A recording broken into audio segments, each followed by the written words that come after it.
Palazzo Moroni, che ospita il comune di Padova, c'è una targa che ricorda i caduti sul lavoro. Sotto a quella targa la Federcontribuenti ha deposto una corona di alloro in memoria di tutti quegli imprenditori che, stremati dalla crisi e dalla mancanza di liquidità, si sono tolti la vita, e il Veneto è una delle regioni più colpite da questi lutti. Un gesto simbolico, quello della corona, che invita a riflettere. Sul banco degli accusati ci sono soprattutto le banche. Ne abbiamo a centinaia di imprenditori che abbiamo aiutato, che abbiamo intenzione di aiutare, perché prima di deprimersi o di addirittura suicidarsi c'è la possibilità di calcolare gli illeciti nei conti correnti. Sono impresario edile, le banche ci danno i soldi per costruire.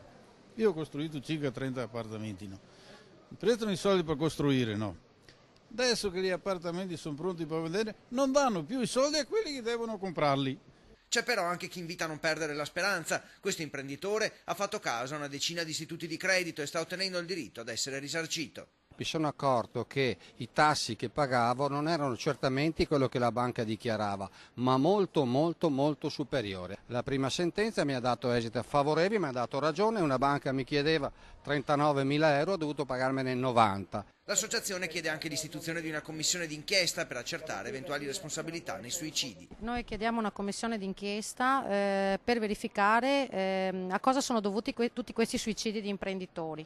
Chiaramente sono frutto di pressioni. E poi c'è la storia di questa imprenditrice metalmeccanica. Ha aperto un blog per parlare dei suicidi, per trovare la solidarietà di altri imprenditori nelle stesse condizioni prima che sia troppo tardi. Il blog a cosa serve? Serve a condividere i problemi, a non farci sentire soli, perché il blog nasce nel 2011 quando le televisioni e i media dicevano che le cose andavano bene, tutti erano in vacanza, tutti erano al ristorante. Allora noi ci siamo chiesti se eravamo poi infine noi i falliti, gli incapaci, quelli che non erano più in grado di fare impresa.